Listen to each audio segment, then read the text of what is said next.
کہ جو بندہ یہ وظیفہ پڑھے گا اللہ کا عرش ہل جاتا ہے. لا علاج بیماریاں ہوں، دکھ ہوں، غم ہوں، قرضے ہوں، مصیبتیں ہوں، ناکامیاں ہوں اور پریشانیاں ہوں اور ایسے حالات کہ جو انسان کہے کہ بس سب تو موت ہی ہے، اس کے علاوہ کوئی راستہ نہیں. کوئی ایسی پریشانی ہو، اللہ کا نظام ہے کہ اس پہ وہ ملتا ہے جو ایمان انسان گمان نہیں کر سکتا، سوچ نہیں سکتا. یہ فیصل آباد کے ساتھ ماموں کانجن میں ایک درویش ہوتے تھے، صوفی عبداللہ صاحب رحمۃ اللہ علیہ. بڑے اللہ والے تھے، درویش تھے، اللہ سے مانگتے تھے، اللہ دے دیتا تھا. تو مجھے ان کے ایک شاگرد نے بتایا، اردو بازار لاہور میں ہوتے تھے. کہنے لگے کہ میں ایک دفعہ گیا تو مجھ سے فرمانے لگے کہ میرے سارے کے سارے طالب علم استاد جمع ہو کے آ گئے کہ ہمارے جو ہے وہ ہمارے راشن نہیں، کھانا پینا کچھ نہیں، تنخواہیں نہیں ملی، سب چیز ختم ہو چکی ہے، تو اب ہمیں اجازت دے دیں، آپ کے پاس تو ہے نہیں. اچھا فرمایا مجھے چند دن دے دو، جتنے اور دن صبر کر لیا، چند دن مجھے دے دو. تو فرمایا پھر بیٹھ گئے مصلی اور جو سورۃ فاتحہ پڑھی نا جب آتے تھے نا، ایاک نعبد و ایاک نستعین، اس کو جو وجدانی کیفیت کے ساتھ دل کی گہرائیوں اندر کے درد کے ساتھ پکارتے تھے، اتنا درد، اتنا غم، اتنا درد، اتنا غم جو پکارتے تھے کہ ایسے محسوس ہوتا تھا کہ زمین ساری کی ساری ہل رہی اور ہر طرف ایک نظام چل رہا ہے.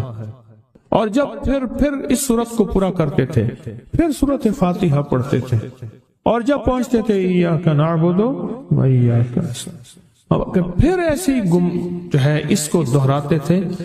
پر بات یہ ہے وہ دعا پڑھتے نہیں تھے، مانگتے تھے. ایک ہے دعاؤں کا پڑھنا، ایک ہے دعاؤں کا مانگنا. وہ دعا پڑھتے نہیں تھے، مانگتے تھے. اور اللہ مانگنے والے کو دیتا بھی ہے، اللہ مانگنے والے کو عطا بھی کرتا ہے، اور اللہ کی رحمت مانگنے والے کے ساتھ سدا رہتی ہے، ہمیشہ رہتی ہے. وہ دعا پڑھتے نہیں تھے، مانگتے تھے. بس کہا کہ ایسے مانگے، ایسا مانگا، ایسا مانگا کہ اللہ پاک کو ترس آیا. چند ہی دنوں میں فرمایا اللہ نے دکھایا کہ یہ دیگ ہے سونے کی بھری ہوئی ہے، اور میں نے آپ کے حوالے کر دی. اور تھوڑا سی ایسے جگہ ہٹائی تو وہ دیگ نکل آئی. تو فرمایا پھر مٹھیاں سونے کی بھر بھر کے دیتے تھے اور کہتے تھے اس کو حسب ضرورت خرچ کرنا، خیال کرنا، کہیں فضول خرچی نہ کرنا، اسراف نہ کرنا.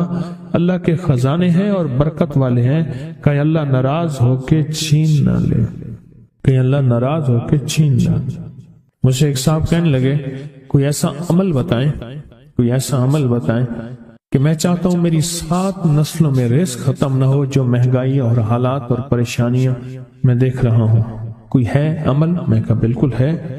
میں نے کہا روزانہ 40 منٹ بیٹھ، 40 منٹ صبح دوپہر شام، جو تیری تنہائی کا وقت ہو، کہ یا اللہ دنیا میں ایسی جگہ کوئی کہیں ہوتی، اکیلے بیٹھے رہتے یاد تیری دل نشی ہوتی، اکیلے بیٹھے رہتے یاد تیری دل نشی ہوتی. 40 منٹ کوئی ایسا بیٹھ 40 منٹ اس انداز سے مصلی پہ، کہیں بستر میں، کہیں ایسی جگہ جہاں سوئے نہیں، اور بس صرف ایک بار سورۃ فاتحہ پڑھا، اور اس کے بعد ایاک نعبد و ایاک نستعین کو دوہرا. جاگ رہے ہیں، دیکھتے رہیں، مجھے دیکھتے رہیں، میں آپ کو دیکھتا رہوں. آپ اللہ کے اور اس کے حبیب کے مہمان ہیں، آپ کو دیکھنا بھی ثواب ہے، آپ کو دیکھنا بھی ثواب.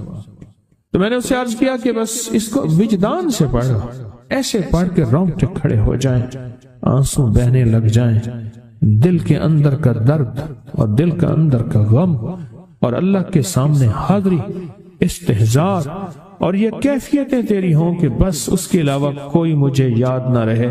اس درد سے پڑھو 40 منٹ. 40 کے عدد کے ساتھ کائنات کے رازوں کا بڑا تعلق ہے. 40 کا جو عدد ہوتا ہے، بس 40 کے عدد کے ساتھ پڑھ، اور بہت توجہ سے پڑھ اور بہت دھیان سے پڑھ، روز پڑھ. مجھ سے کہنے لگا کتنے دن پڑھوں؟ تو میں نے اس سے کہا مجھ سے یہ دن نہ پوچھ، تیرا دل خود بولے گا کہ فیصلے ہو گئے ہیں، بس ختم. دل خود بولے گا. یہ بتائیں کہ پیٹ بھرتے ہوئے کوئی گھنٹی بجتی ہے یا دل خود بولتا ہے کہ پیٹ بھر گیا؟ پیاس میں بھی کوئی کہتا تو نہیں ہے کہ آپ کی پیاس بجھ گئی ہے، وہ دل خود بولتا ہے کہ بس اب پانی کی ضرورت نہیں ہے۔ نیند سے دل بھر جائے تو بس دل بولے بس اب سو لیا، وہ اٹھیں۔ اسی طرح دل خود بولے، دل خود بولے، کیا بولے؟ دل خود بولے، اور دل اندر بولے، دل اندر بولے کہ اللہ پاک جل شانہ نے نسلوں کے لیے رزق، عزت، دولت، برکت کے فیصلے کر دی، بس دل بولے۔ کتنے دیر کر؟ اب یہ تیری اپنے مانگنے میں ہے، اب یہ تیری اپنے مانگنے میں ہے۔ مانگنے میں کمی ہے تو دل نہیں بولے گا، اگر مانگے گا تو پتہ نہیں دنوں میں یا ہفتوں میں، جتنے میں دنوں میں فیصلہ ہو جائے۔ اور میں نے اس سے کہا کہ یہ میرے پردادا کے پردادا کا عمل ہے، ان کا یہ عمل ہے، میرے پردادا کے پردادا کا عمل ہے، جو ہماری خاندانی یادداشتوں میں یہ لکھا ہوا اور فرمایا اگر یہ کوئی بندہ کر لے، اللہ نسلوں کا رزق اللہ سے منوا لے۔ اور میں نے اس سے کہا خیال کرنا، رزق روحانی ساتھ منوانا، رزق روحانی ساتھ منوانا، ورنہ دولت، مال، چیزیں مل جائے گی جس کے بارے میں کہا جاتا ہے کہ بعض بندے ایسے ہوتے ہیں اللہ پاک ان سے لقمے نہیں چھینتا، سجدے چھین لیتا ہے۔ اللہ ان سے لقمے نہیں چھینتا، کیوں؟ رزق جسمانی دوسرے لفظوں میں مل رہا ہے، اور رزق روحانی اللہ چھین لیتا ہے۔ یہ جو آج آپ بیٹھے ہیں تسبیح خانے میں اور میں بیٹھا ہوں، یہ ہم روحانی دسترخوان پہ بیٹھے ہیں۔ یہ بہت بڑا دسترخوان لگا ہوا ہے، دسترخوان ہے۔ سنا ہے در یار پہ بڑی دھوم ہے، سنا ہے در یار پہ بڑی دھوم ہے، وہاں عاشقوں کا ہجوم ہے۔ یہ روحانی دسترخوان ہے، میں بھی خود محتاج ہوں، یہ روحانی دسترخوان ہے۔ تو میں نے اس سے عرض کیا کہ ایک دسترخوان نہیں مانگنا، دونوں مانگنا، رزق روحانی بھی، رزق جسمانی تو اس کو بھی ملتا ہے جس کو کلمہ نصیب نہیں ہوا، رزق جسمانی تو اس کو ہی ملتا ہے جس کو کملی والی کی غلامی نصیب نہیں ہوئی، رزق جسمانی تو اس کو ہی ملتا ہے جس کے ماتھے پہ شقاوت لکھی ہے، رزق جسمانی تو اس کو ملتا ہے جو اللہ کا نافرمان ہے، رزق جسمانی تو اس کو ملتا ہے جو اللہ کے وجود کا انکار کرتا ہے، رزق جسمانی تو اس کو ہی ملتا ہے جو آخرت اور قبر کا انکار کرتا ہے، رزق جسمانی تو اس کو ملتا ہے جو جنات اور برزخ کا انکار کرتا ہے، رزق جسمانی تو اس کو ملتا ہے جو خود کملی والی کی نبوت کا انکار کرتا ہے، وہ تو بے بہا لوگ ہیں، ان کو ملتا ہے۔ پر تجھے بھی صرف رزق جسمانی ملا اور اللہ سے یہ منوا لیا، نہ یہ نہ منوانا، اللہ سے کہنا ہے اللہ رزق روحانی بھی دے اور رزق جسمانی بھی دے، دو رزق کٹھے عطا فرما۔ کون سا رزق؟ اور رزق جسمانی بھی دے۔ کہیں ایسا نہ ہو کہ میری نسلوں میں صرف مال، دولت اور چیزیں ہوں اور تیرا نام اور تیرے حبیب کا نام نہ ہو، تیرا نام اور تیرے کملی والے کا نام نہ ہو، تیرا نام اور تیرے دوستوں کا نام نہ ہو، تیرا نام اور تیری آل و اصحاب کا نام نہ ہو۔ کہیں ایسا نہ ہو میں محروم ہو جاؤں، مجھے آل اور محمد اور آل محمد اور اصحاب محمد کی نسبتیں یہ بھی ساتھ عطا کیے رکھ۔ میں نے اس سے کہا کہ دو چیزیں مانگنا۔ اچھا، قدرت کا نظام ہے تو دیوانے بھی ہوتے ہیں، یقین والے ہوتے ہیں، آپ جیسے آپ مخلص بیٹھے ہیں، اور پوری دنیا میں ہمارے ساتھ اس وقت مخلص بیٹھے ہیں جو ہماری آج کی محفل میں شریک ہیں، ہوتے ہیں دیوانے۔ اس نے یقین سے پڑھنا شروع کر دیا، مجھ سے کہنے لگا ایک وقت ایک جگہ ہو بہت بہتر۔ میں نے اس سے کہا، میں نے کہا پھر بھی اگر ایک وقت ایک جگہ میسر نہ بھی ہو تو اگر عمل کسی وقت چوک جائے، عمل کی جگہ چوک جائے، عمل کا وقت چوک جائے، مجبوری میں نہ ہو تو بہتر ہے، پر توجہ نہ چوکے، دھیان نہ جائے، استحضار نہ جائے، یقین نہ جائے، اور سچا یقین ہو کہ میرا اللہ خود کہتا ہے یہ مانگنا بھی تو اسی نے دیا ہے نا، اسی نے مانگنا دیا ہے۔ جب اس کریم نے مانگنا ہی خود دیا ہے تو عطا بھی خود کرے گا۔ نہیں خوف نارے جہیم کا کہ کرم ہے مجھ پہ کریم کا، وہ خود عطا کرے گا مجھے، اس نے مانگنا دیا دے گا۔ یقین ہو ایسا ایسا ایسا ایسا اتنا زبردست یقین ہو، اتنا یقین ہو اللہ کے ملنے پہ اور اللہ کے مانگنے پہ، اتنا یقین ہو کہ گمان اور خیال سے بالا تر یقین ہو، بہت زیادہ یقین۔ یاد رکھیے گا میری بات، میری طرف دیکھتے رہیں، یاد رکھیے گا جس کو ملا ہے یقین کی طاقت میں ملا ہے، اور جس سے چھنا ہے بے یقینی نے اس سے سب کچھ چھین لیا، بے یقینی نے اس سے سب کچھ چھین لیا۔ جس کو ملا ہے یقین کی طاقت سے ملا ہے، یقین ہو کہ میں کر رہا ہوں اور اللہ مجھے دے دے گا۔ کہا کہ کیسا یقین ہو؟ کہا جیسے بکری کے تھن دودھ سے بھرے ہوئے اور میں کہوں کہ میرے ہاتھ سے دباؤں گا اور دودھ نکلے گا، اس سے زیادہ یقین۔ اور کہا کس سے زیادہ یقین؟ کہا کہ ایک بڑا نوٹ ہو اور بڑا نوٹ کے اندر جو ہے ایک آنے کی چیز آنی ہے، تو میں کہوں گا اس سے تو اس کی نوٹ کے اندر تو ہزاروں آنے ہیں، اور میں ایک آنے کی چیز، ایک ٹکے کی چیز لوں گا اور میرا کام بن جائے گا۔ اس سے زیادہ یقین ہو، اور اس سے کہیں زیادہ یقین ہو کہ سخت پیاس ہے اور میں پانی کو دیکھوں، اور پانی کو دیکھتے ہی مجھے یقین ہو کہ اس سخت پیاس میں میرا پیاس بجھ جائے گی، پیٹ بھر جائے گا۔ اس سے کہیں زیادہ یقین ہو۔ میں پھر بھی یقین کو نہیں سمجھا سکا، علم بھی محدود ہے، الفاظ بھی میرے پاس محدود ہیں۔ اس سے کہیں زیادہ یقین ہو، اس سے کہیں زیادہ یقین، اور بہت زیادہ یقین، اتنا یقین۔ کیا خیال ہے؟ آپ چاہیں گے اپنی نسلوں کے لیے بخت، رزق، نصیب اور مقدر منوا لیں؟ کیا خیال؟ وہ بڑا کریم ہے۔ میں نے ابھی نہیں بتایا کہ قرآن کا واقعہ سنایا، حضرت موسیٰ اور خضر علیہ السلام کا قرآن کا واقعہ سنایا کہ ان کی 7 نسلوں کا جو ابا تھا نا، وہ 7 نسلوں میں پہلے والا ابا، دادے کے دادے کے دادے کا دادا، وہ نیک تھا، وہ دعائیں مانگتا تھا، وہ اللہ کے ساتھ تعلق میں تھا، اس کا تقوی تھا، وہ اس کی نیکی کا اثر، اس کی نیکی کا اثر، اس کی نیکی کا اثر نسلوں میں منتقل ہوا، نسلوں میں منتقل ہوا۔ پڑھ لیں، مانگ لیں، اللہ سے کر دیں کہ اللہ میرے لیے اور میری نسلوں کے لیے رزق روحانی اور رزق جسمانی کے فیصلے کر دیں، رزق روحانی اور رزق جسمانی کے فیصلے کر دیں۔ شاہ عبد الرحیم تھے شاہ ولی اللہ رحمۃ اللہ علیہ کے والد محترم۔ انہوں نے شاہ ولی اللہ سے کہا بیٹا میں تجھے روحانی مشقیں کرا رہا ہوں، ایک مشق ایک بھی کر لے، اپنے لیے اور اپنی نسلوں کے لیے اللہ سے رزق منوا لے، اللہ سے رزق منوا لے۔ تو پوچھا کہ حضرت میں رزق کیسے منواؤں؟ فرمایا کہ کچھ وقت ایسا نکالا کر، ایسا وقت نکالا کر 2 گھڑی اور 3 گھڑی کا، ایک ساتھ 2 گھڑی اور 3 گھڑی، ایک ساتھ تقریباً 21 منٹ کی ہوتی ہے، تقریباً 21 منٹ کی، 2 ساتیں مل جائیں تو 40 منٹ بنتے ہیں، تو ایک ساتھ 2 ساتھ 3 ساتھ کی گھڑی میں کہ بیٹھ کے نا سورۃ فاتحہ اور اس میں ایاک نعبد و ایاک نستعین کا تکرار اور استحضار کیا کر، اور ایسا کیا کر تیری آنسوں بہیں، تیرا دل روئے، تیری آنکھیں روئیں، تیرے رونگٹے کھڑے ہوں اور رواں اور اس کے اندر سے تیرا پل پل، تیرا من، تیرا جذبہ، تیری سوچیں بولیں، کیا بولے؟ ایاک نعبد و ایاک نستعین۔ ایک میلہ تھا اللہ کے نیک بندوں کا، تو اس میں 70 اولیاء جمع ہوئے، 70 اولیاء جمع ہوئے۔ ہر اللہ کے ولی نے کہا کہ آپ کوئی ایسا وظیفہ بتائیں، ایسی تصویر بتائیں، ایسا ذکر بتائیں جو اللہ کے عرش کو ہلائے اور جو اللہ کی ذات کو متوجہ کر دے، جو اللہ کے تعلق کو نصیب کر دے، کوئی ایسا ذکر، کوئی ایسی تصویر بتائیں۔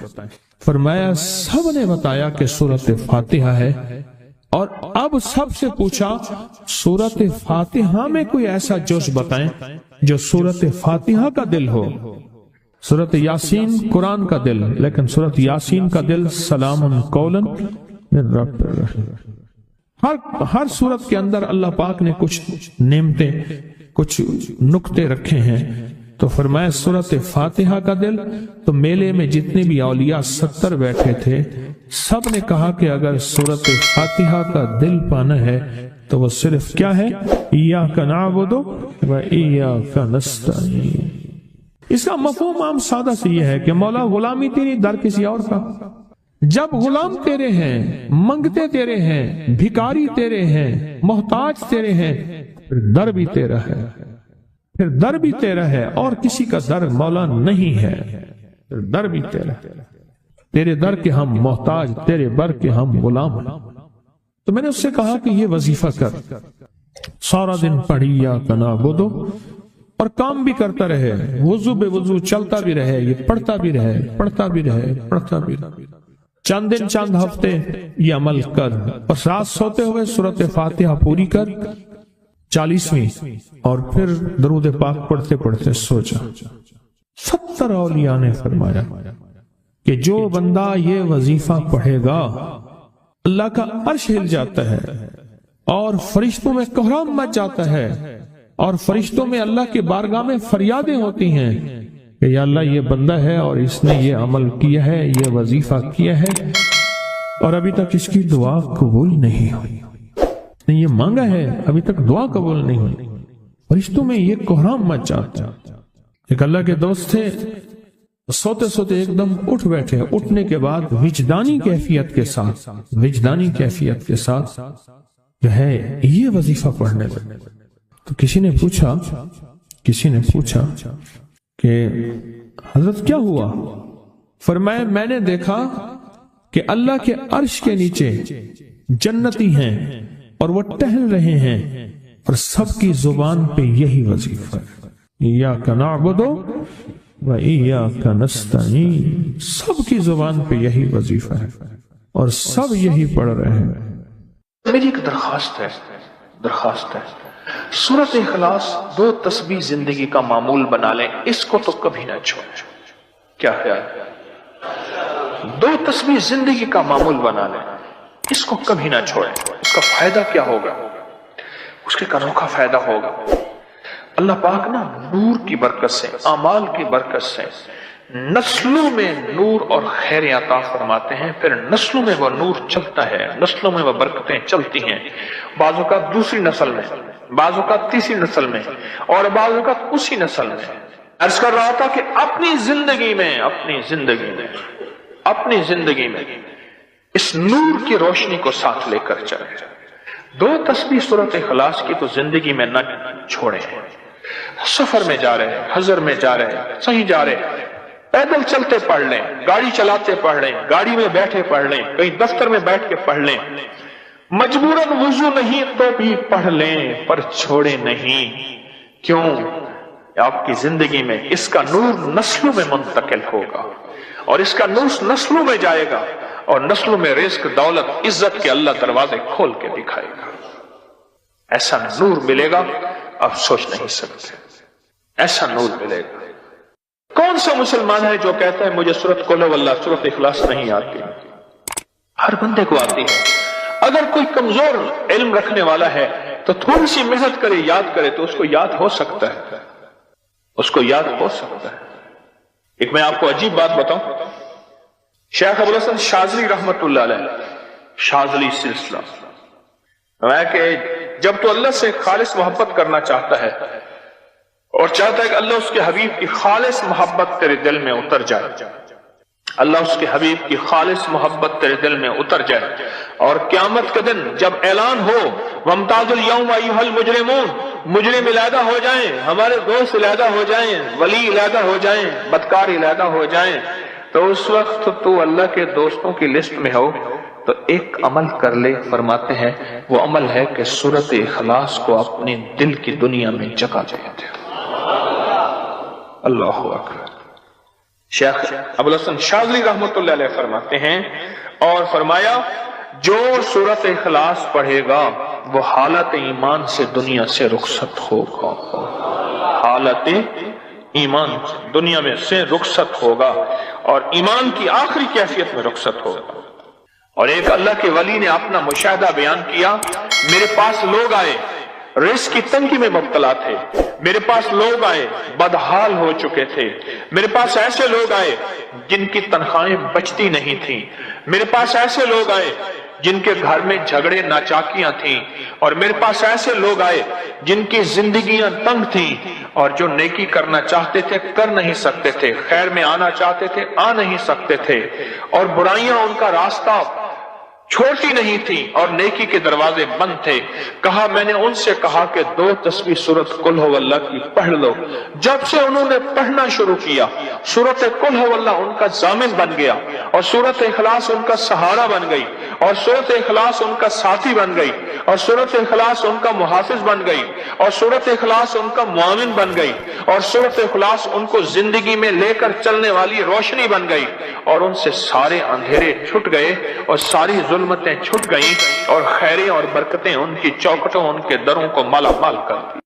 اللہ کے ولی اپنا مشاہدہ اپنا تجربہ بتاتے ہیں کہ جس نے 200 دفعہ سورت اخلاص پڑھی اللہ پاک اس کو ہمیشہ خیروں سے نوازیں گے، اور